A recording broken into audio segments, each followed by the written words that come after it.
Howdy, Rex here. So I had a lot of questions as to this new custom build we've been seeing around on a few of these videos. This is that 7mm-300 that some of you folks was asking about. This is a custom rifle built for me by Mr. Paul McCoy. He used to be out of Dallas, Texas. I think he's moving shop now. And it was kind of a concept put together by him and also George Banke from Mirage ULR. This is supposed to be kind of a setup for extreme long-range shooting. This is farther than I typically shoot. But George Banke out of Mirage ULR kind of specializes in that, and this is something in a collaboration between the three of us that we kind of put together. And so I'll go over some of the details on this right now. As we said before, the cartridge, we can start off there. This is a 7mm-300 Winchester Magnum. I don't know if you can see that. And if you compare it to a 7mm Remington Magnum, you can see a little bit of the difference here. The 7mm-300 is actually based on a full-length 300 Win Mag, just neck down to 7mm. Whereas the 7mm Remington Magnum is actually shortened a little bit. So you have significantly increased case capacity on this Wildcat round. And it's also kind of a nice cartridge because unlike some of the other real hot Magnums, this one I kind of like for myself because of the availability of ammo components. You really only need to find 300 Winchester Magnum brass and run it through the die, and then you're set up. So you don't have to look for any kind of weird components or anything. So you'll always have components readily available, even if mail order would ever go down one day. Something that a guy can continue to use. And we're set up to run the 195 grain Bergers out of here, the VLDs, and I can show you these here. Got the Extreme Outer Limits 7mm 195 grain Elite Hunters. G7 BC is .387, G1 is .755. Pretty incredible, really. Really good long range profile bullet, and we're pushing these right around, I think, what were we pushing? 3,000 feet a second? Maybe a little lower than that. Depends on exactly what loading you want to use. But that's the idea. Is this the concept of this is something that was popularized by a few different folks, but George Banke out of Mirage ULR really insisted when Paul McCoy was going to build a rifle for me that I was originally thinking of a 7mm 08, and I was going to have it chambered in a long action to where it would be plenty of room to load out really long profile bullets, so you'd have plenty of room to do that, and I was going to kind of do that concept. But George Banke insisted that I would try this new cartridge. It's something that some of the guys are using in some of these professional outfits that do like incredible long range shooting for certain applications. Some of the guys on the Force are running these things. So this rifle is actually configured very similarly to what those guys are running. Actually, it's the same rifle pretty much. We're running a Mirage ULR chassis. This is an inline style chassis, and we went over that in a little bit of detail in the response to James Yeager video, but we have the butt stock here. We have the butt pad adjusted all the way up so that it's in line with the bore axis as much as we can get. And that really eliminates the fulcrum part of the recoil. So when it recoils, it's a straight back recoil, and the shooter can spot his own trace downrange, which was a requirement that some of these operators needed for a lot of this extreme long range shooting. And they're getting knocked off target a little bit with these heavy recoiling rifles. And so that's what the design of that is. So you adjust your cheek piece all the way up, you run the butt pad as high as it'll go to where it's on center, and then you run pretty high rings. I got these rings here. These are actually Trijicon rings. They're made out of steel. And let's see exactly what model we got here. I got these from Optics Planet.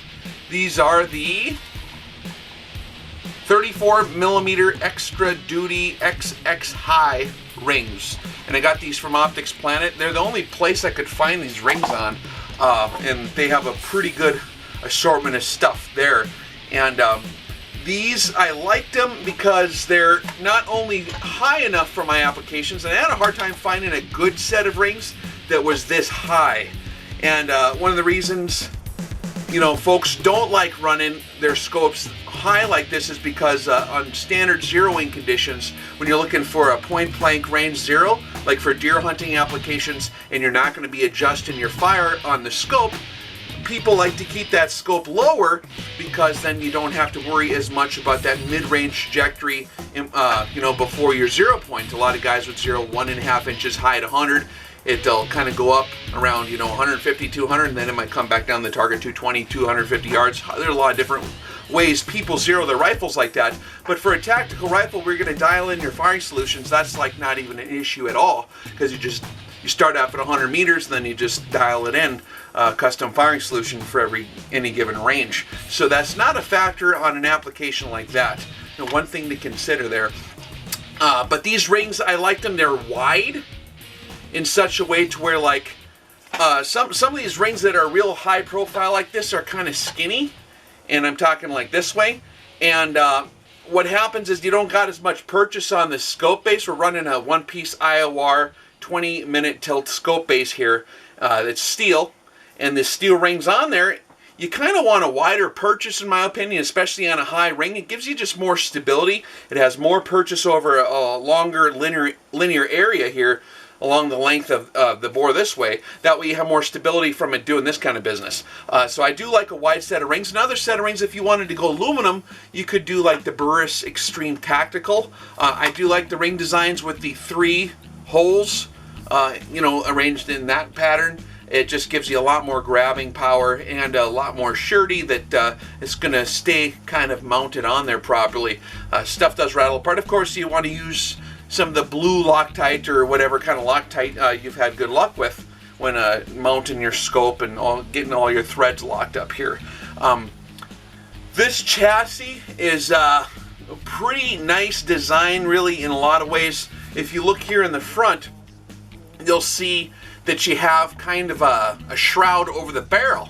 And what happens a lot of times, especially if you're shooting more than one round on a big hot cartridge like this, you're going to have a lot of mirage coming off this hot barrel, and that can distort your picture, especially right immediately in front of the objective lens of the scope. So it is nice to kind of help mitigate that somewhat. Some guys even run like insulated pads or whatever, and they drape them over the top of the barrel just to cut down on mirage after you take a few rounds. That mirage can get pretty wicked and can really throw a guy off. One thing that Paul McCoy kind of pointed towards that he likes to run on these is this APA muzzle brake, and I believe this is the Generation 2 with the nut like we talked about in our muzzle brakes video with the Mr. Josh Ryan a little while ago. And so I'm actually running that on here. I wanted the very best muzzle brake that a guy could get, and this thing is really nice. This thing recoils like a pussycat. There's hardly anything there. It barely pushes you off target. You don't really lose your sight acquisition on your target, which is really nice. One thing I am running here is the Harris. This is that 9 to 12 inch pattern. That's kind of the size I like. And it's a swiveling model, right? So you can have a little bit of adjustment this way. If you're going to track your targets laterally at long range, it's not really too hard to kind of just twist it around a little bit. You can tighten this attention. And I am using a quick detach American Defense Manufacturing deal for that bipod. So you can just flip a little lever here and she comes off pretty easily. So that's kind of a handy feature to have there. And I am running a Huber 2-stage trigger on here. I did get the chance to try some of his 1-stage triggers, and I think that's maybe for a different application than what I'm doing, so I went back and sent it back and had him put it back into the 2-stage configuration. I just like it a lot better as far as timing the shots and not having accidental discharges in terms of, I mean, when you have that, it was set very light, the 1-stage, it was like a pound. And you don't have to set them that light, but after trying it out, it was just too light for me. And if you would have the rifle cocked and you slam the butt on the ground or something, it'd snap down once in a while, which ain't going to be an issue for target shooting a lot of times, F-class or bench shooting or varmint shooting so much. But for duty type rifle, I prefer the 2-stage. And if you guys want to watch my review, a very detailed scientific analysis on these 2-stage triggers and how they interface with the human system biologically in terms of perceived pull weight, you can have a 2-stage trigger that when you reach that 2nd stage, you can kind of subtract the numbers of the 1st stage and the 2nd stage, and that's your effective perceived pull weight. So you can have a heavier weight trigger where the perceived weight on your finger actually is a lot less, and you still have the safety factor there. You're not going to unconsciously or mechanically jar the rifle and get it to trip. And there's also a lot of things in terms of timing your shot properly. You'll be able to feel it a little better too. On that 2nd stage, you take the slack out of it and you'll feel where it just touches that 2nd stage, and that's where it's going to trip, and it's like right there. And a lot of folks might be skeptical on what I'm talking about. This ain't like no military kind of style configuration trigger. This is something like really special. So do check out that review. I explain it in pretty good detail there, but I wanted like the best trigger that a guy can find, and that's kind of where I've been gravitating towards. Is I like that Huber 2-stage. That's just my personal preference. I also run Jewel and my Surgeon, where you guys see me shoot that a bunch too, and I've run standard Remington 700 triggers. Never really had a problem with those if they're set up properly. But I do really like this Huber for like duty use. It's just a really good trigger. A little bit pricey, but it's worth it in my opinion if you're doing a custom build of this magnitude where you're going to be dropping a lot of coin on a rifle. And we're using the accuracy mags here, okay? The nice thing about this cartridge too is sometimes a 7mm Magnum, the length of the case being just a little bit shorter, when you configure a rifle like this using these detachable mags, these mags are really, the lips on them are designed for the full-length 300 Magnum case. So you will sometimes have minor to severe feeding issues if you run these rifles in a standard 7mm Remington Magnum. Just because they're shorter, they don't like tilt up the same way, and sometimes you have a hard time stripping the round off the top. That bolt won't catch the back side of that case, the rim there, or the rimless case, you know, but it won't get a hold of that thing. And so in my experience, that's been slightly problematic. The 300 Winchester Magnum cases feed a lot better, in my opinion, with this magazine design. Now, you can tweak the magazine, and you can kind of custom tweak it to get them to work. But I kind of like that about that cartridge. So that's one of the advantages of that 7mm-300 cartridge as well. What else do we got going on here in terms of the rifle configuration? Paul McCoy, let me get up this build details here. You guys are going to dig this for all you nerds, shooting nerds who wanted to know the details, so I'll give them to you real quick here. So this is a standard Remington 700 long action. He put on a Bartline barrel with the MTU contour. I believe he cut it about 25 inches. You could go longer and you'd get a little more out of the cartridge, but 25 is a nice using weight as far as still being deployable if you're going to be out in the field with this thing. And it's a relatively rigid configuration with that MTU contour barrel proportionally, with not too long of a barrel. It just resonates very nicely. 1:8 twist on this barrel. I believe that he's got this brake cut point 625 inside the brake here. As far as his configuration that he did here, the trigger's set in there. He put that in for me. The 20-minute IOR rail, we mentioned that. This is Cerakoted, which is a good finish. I've done a lot of Duracoating in my life. I've never applied Cerakote, but they did a really good job. And I believe it was, don't get me wrong, I think this is George Banke's daughter maybe paints these, if I remember correctly from when I went down there and visited with them. And this is kind of a tiger stripe kind of deal, which is cool, man. I mean, it's pretty groovy. And in the planes and in the scrub brush, I think that would actually work pretty good, a lot better than just a monolithic black color or something, right? So that's pretty cool. And the Cerakote holds up pretty good. It's got 30 thousandths jump on it inside here, how it's chambered. It's got, he's using Tetra gun grease, I think is what he recommended, the way he cuts it. He trued the lug seats, rethreaded the tenon threads to dead true, and hand polished them. Now that's a super important thing to consider, is like when you're rethreading the actions and stuff on here and getting all that kind of stuff configured, it has to be like perfectly square. And when I say perfectly square, I don't mean like you throw it in the vise, you tighten it up, you kind of run it in a circle, and it's pretty close. I mean obnoxiously OCD level square. That's kind of one of the secrets to accuracy that costs gunsmiths a lot of time to get right.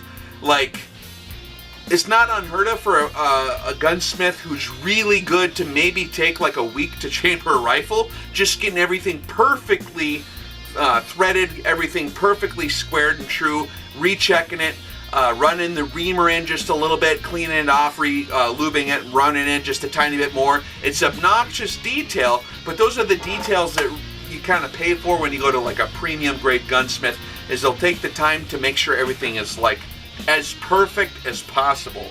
And that's one of the reasons I like Mr. McCoy down there. He's OCD level on his details. So making sure that your chamber is like perfectly square with the axis of the bore is like super important detail, and it can really harmonically eliminate a lot of problems that can occur. Especially me, I'm going to admit I'm a little bit impatient with my reloading because I shoot so much and I don't have any time in the day because I'm so busy with all my various escapades and projects that I participate in.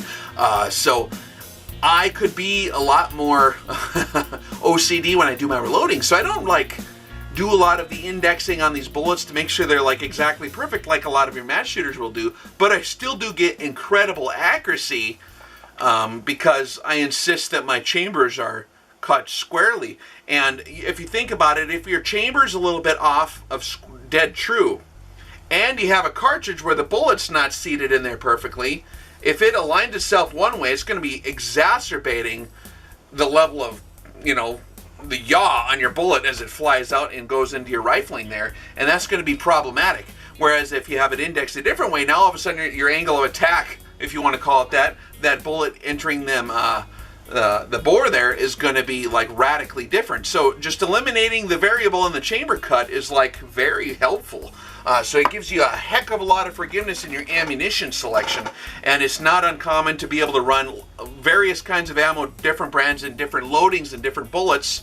If your chamber's good, it'll shoot everything pretty darn good, and you don't need to screw around with load development as much. So that's a detail I thought I'd explain there. Okay, what else we got in here? Okay, so he faced the action, of course. He made sure that trued the backs of the lug seats, as well as trued the bolt face. Got that all bushed up nice. Precision ground the lugs. A lot of standard type stuff that most of these gunsmith guys are going to do. He timed the bottom of the action with the low side of the run out of the barrel. And that's an interesting thing to consider, is like, if you do have a little bit of inconcentricity of the bore within the meat of the barrel, if you index that up and down a certain way, it's going to eliminate a lot of your problems, whether if it was on the right or the left. And I'm going to include a video that Mr. Paul McCoy did actually building this rifle, where he explains those details and maybe better than I am here in a brief fashion. So you guys will dig that. I'll upload that after I get to shoot this rifle a little more. He put in an M16 extractor, and it's M16 extractor is something that guys do. It'll give you less issues on extraction. We did wrestle with that just a little bit because after the Cerakote was applied, it did tighten it up a little bit, so we had to go back in there and make sure that it was loosened up just a little bit so that it could get more positive extraction. But when you get those things working good, which he insists on getting everything worked out good, and if you have any kind of issues, he'll definitely, being a perfectionist that he is, he'll make sure that he gets everything corrected and perfectly up to spec. He did go ahead and bed the lugs on here. Now this is an aluminum chassis, but sometimes, depending on the construction of design, it is still good just to make sure that the lugs are bedded properly. Even just a little skim job on there can really save you a pain in the butt, or just give you peace of mind. There are sometimes on different chassis, I've run aluminum chassis where you put in that action and your recoil lug is situated in there, but there's a little bit of play back and forth. And under recoil, it's going to seat it that one way with the recoil, but then after your deploying the rifle in the truck, moving it around, walking around with it, banging it around, whatever, it'll kind of shift forward. So that first shot, harmonically, a lot of times gets thrown off. And that's one of those point of impact shifts that a lot of times people misattribute that to a cold bore. And it's actually your action just microscopically sliding around in there. So a skim job, even in a chassis, is something that I like to have done, just to eliminate that variable. And one detail he did as well is on this APA Fatbastard Muzzle Brake here. He bored this thing to dead true. Now this is another detail that some of your gunsmiths might kind of rush when they're installing a muzzle brake, is this thing, if it's off center just a little bit, that can be like really problematic as well. It can wreak havoc on your harmonics and with your transitional ballistics on your bullet exiting the muzzle here. And so just making sure everything in terms of anything connected to the heart of the rifle, the barreled action's got to be like perfectly true and square. And this is going to have an effect. Obviously, it's going to, this muzzle brake's going to be pulling before the bullet completely exits the barrel, because you got a volume of air in front of here that's being pounded through the bore like a piston with the bullet pushing it out. So it's going to engage these ports a little early so it will have an effect on your bullet. So it's good to make sure everything's nice and true. It'll eliminate a lot of subtle issues. And these are things that maybe most shooters wouldn't notice just under normal applications, but for really discerning shooters, guys engaging in extreme range precision shooting, that's a detail that you might want to consider consulting your gunsmith on, or finding a gunsmith that's familiar with those things. And that's another reason I like to go to certain people who have experience in this field. He got it bored to within 1/10,000th of an inch was his tolerances, to make sure everything was true on here. So that's the kind of tolerances I like to see. You know me, guys, right? The bolt nose relief is perfect. It's a 6/1000 tolerance. I hand polish the bolt nose relief. It's on the inside of the chamber. On the back side is kind of a little recessed area, and that's kind of a pride of craftsmanship kind of deal, I think, to get it polished, hand polished. But that's cool. It's just attention to detail, and you want to find someone who's putting this stuff together who is kind of an artist in some ways, because he's gonna have pride in his craftsmanship, and that actually goes a long ways to filling in the gaps. Now, when he reamed this thing out, the chamber, he ran like 10 to 15 thousandths in by hand to prevent chattering at first, right? And then he set up a 0 run out situation, no run out at all, and that's another thing that's key to accuracy. And he chambered it dead true, no sensitivity to jump, and he stopped every couple thousandths of an inch to clean the reamer. So that's the detailed build specs that well, crazy, getting rock and roll early here, but that's the specs that I thought you guys might be curious about. And right now, I forgot to mention the optic. I'm sure you're asking about that, right? So sneak preview, there's a review going to be coming out soon on this optic. This is something that I wasn't familiar with a couple months ago, because I don't really dally around in Tier 3 optics that much. Primary Arms is a company that made its name in affordable rifle scopes that are configured for the tactical shooting or long-range shooting or long-range hunting. They do a lot of really innovative ballistic drop compensation reticle designs that are really fancy, and so they kind of got popularity due to the really high-quality reticles. The construction of these scopes, most of the stuff Primary Arms came out with is that mid-tier 3 stuff. Probably comparable to like maybe the PST line, for those of you familiar with the Vortex. Those are pretty comparable quality-wise. But the Primary Arms gained a little bit of a reputation because they were a little more affordable than the PSTs, and they had very similar quality. Some might even accuse them of being pretty close to the same quality. And so it's not something that I mean, as a shooter that does what I do, I stick to Tier 1 and upper Tier 2 optics usually. I like my Schmidt-Benders, I like my new generation 40mm IORs and my Steiners and US optics and stuff like that. So I wasn't really in the market for a few years on a scope like this, and with more requests to do reviews on more affordable optics, a lot of folks reached out to me to review this thing, so I thought I'd give her a whirl. And this is actually the Platinum series. Now this is a completely different animal than what has been running in their affordable optics. This is like a $1,500 optic retail, okay? Maybe a little more, maybe a little less. And so it's really a jump up in categories. Now, if you think about it like this is an interesting thing that I first noticed. I was expecting, because of what I knew about Primary Arms, you know, tier 3 level quality scopes, which that ain't a bad deal. That's sporting quality optics. Like Leupold, Burris, Tasco, even Leica is like upper tier 3 level. So that's all your sporting grade optics, which you can buy over the counter at a sporting goods store. That's what we're talking about when we're talking about tier 3. It's not bad stuff necessarily. It's not in your joke category of scopes. And if you want to watch my scope hierarchy videos, I define that terminology better. But that's kind of what I expected to get out of this Platinum. And after I got it, it's a heavy scope. It's built really well. Weight is an indication of quality when you're talking about optics, especially for a discerning shooter who's doing long range. Now, for a lot of sporting applications, some folks might not use that as a criteria, but that's cool because there's different applications of fire. For affordability and for light handling, maybe a lighter scope is a better ticket there. But in terms of quality, if you're real anal about that kind of stuff, the weight is a desirable thing. This is running pretty decent glass. It's one thing I noticed right off the bat. This is Japanese, and I got to tell you, like, the quality on this is very similar to Night Force, which isn't one of my favorites, although they're very good. I mean, I don't know if they have the same quality control measures that Night Force has. Night Force has super incredible quality control measures. That's why they have such a good reputation.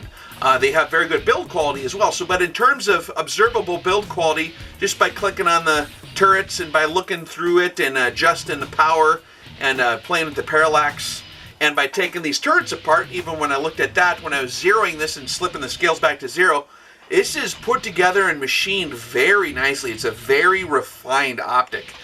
We have yet to determine the reliability and precision of the tracking. That's something we're going to do as we review this scope in greater detail. Now, from what I did within the 5 minutes of angle or equivalent that I did at 100 yards, just zeroing this, this is in a mil configuration. But for a 5-inch adjustment at 100 yards when I converted it, just by looking through the scope here, it was like exactly right on in terms of tracking. Now, I want to push that to the periphery of the adjustment range to verify and get more rounds through it and rattle it around a bit to verify that it's going to have good tracking. But thus far, it looks pretty good, so it's promising. But just the general construction of it seems like a really nice optic. Like, it's every bit as nice in construction-wise without having done a thorough review in the field so far, but just by observation, it looks similar like a Steiner. It's really nicely made. Japanese quality stuff, especially when you permit them to build it with a little more time involved and get it right. They build really nice stuff in Japan. And I know Night Force is made in Japan. Some of the higher level Vortex stuff is made in Japan. This is like really nice. So I'm curious to see how the scope is going to do. I'm not going to give you any conclusions on it at this time because I haven't shot it enough yet. This rifle is eventually betrothed to be married to an IOR 40mm Crusader. I'm just kind of hoping and waiting that maybe one day they'll be available again. And that's what I'd like to run on here. Because if George Banke runs these things out pretty far, like ridiculously far, farther than I shoot. And after talking to him and working with him a little bit on some other projects and reviews and stuff and shooting with him on the range, he knows his stuff pretty good. And he's been around the block a few times, and he works with a lot of the best guys in the world who are real operators. And they're running this exact configuration rifle. This is the rifle they're running right here. In this cartridge, even. This cartridge was kind of developed for a certain application that if George Banke ever wants to tell you guys about it sometime, I'll let him do it. I ain't going to talk about it. But they shoot very far, really far, like several thousand yards, okay? They shoot like 2,000, maybe farther than that with these things. And they got to be precise. And they have to identify their targets. Some of these targets are concealed, and they need to identify them before they engage them. So they require very good glass. I think the operators down there are running Night Force attackers, the AT-ACRs. because of the table of equipment operation that they're allowed to have in the unit they're in. But Mr. Banke actually was insistent that the Crusader and the Terminator scope made by IOR is like the perfect optic for this configuration. So this is, in terms of optics, different than what they're running in this particular unit.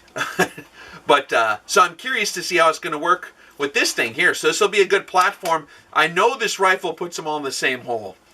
I did get to test this, just zeroing it, and I broke my stupid camera doing it, so I don't have any good quality video. I had to have the wife film it on the phone, so it's shaky, and when that Fatbastard muzzle brake gets to work, it's like really, really loud, and there's a lot of blast for anyone next to you, so be advised there. So she wasn't steady with the camera, standing kind of behind to get a good angle. So I'll show maybe a little bit of footage of this thing shooting, but in a 40-mile-an-hour crosswind, and I'm not exaggerating, it was 42 to 45 miles an hour crosswind when I was zeroing this, because you gotta roll with the conditions that God throws you, man. You can't just wait until it's perfect all the time. Blizzards or wind or whatever is just you're gonna have to go out there and do it anyways. But I wanted to get at least kind of a beginning on a zero at 100 yards for this, and it was shooting them all like half minute of angle in a 40-mile-an-hour wind, with me having absolutely no confidence that I was steady, because you can see the crosshairs just flapping from the vibration of the wind, shooting from a bench there, you know. And man, it was crazy. But I was very surprised to see that it consistently, on all my shot groups there, and I shoot in 3- and 5-shot groups, it was keeping them in at like consistently half minute of angle and less. But from what I seen, from what Paul McCoy sent me when he verified that this rifle, everything was right, he always checks his stuff out to make sure. He was sending me pictures, and this thing shoots like really good. Like all in the same hole at 100 kind of deal, and then at I think 700 or 800 meters, it was real tight, like on a credit card. So that's pretty good. So I hope you guys dug the sneak preview of this cool, sweet custom rifle that you're curious about. So I would really recommend Paul McCoy's work for a serious long range for setup for a discerning shooter. This is a really cool chassis. They are a little bit more pricey than a lot of your other chassis. I don't remember from our talk with Mr. Banke what I'm allowed to tell you about it, but they do work for some real high-end outfits, and they know what they're doing. They've got a lot of experience. This thing's built like a tank. If you look at the thickness of the stock here, or the chassis, it's really stout. You're not going to break this. Professionals are using them and taking them afield. It's fully adjustable toe here, so you can turn this knob and adjustment up and down, so you don't have to use if you got a goofy butt monopod or something like that folks like to use, or if your sandbag configuration isn't good, sometimes it's nice to have an adjustable toe piece there. And you have the adjustment for your length of pull here as well on this dial here. So a pretty cool setup. Check out the Mirage ULR chassis. We're going to do a more in-depth review of that after we get more rounds downrange with this. And I did try 3 or 4 rifles with these chassis, and 338 Lapua Magnums and everything with a big push. It does not knock you off your zero, or it does not knock you off your target recoil-wise like a lot of those other stock designs do, because this is the inline design that eliminates that. And check out Huber triggers too. John Huber's kind of a genius when it comes to mathematics and engineering in terms of the trigger. He dedicated a big part of his life, I think, to figuring out how the human biological interface is properly optimized in this trigger design here. And yeah, check it out. I think you guys will dig the review when it comes out. Hang in there, guys.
Grabs the whole rifle.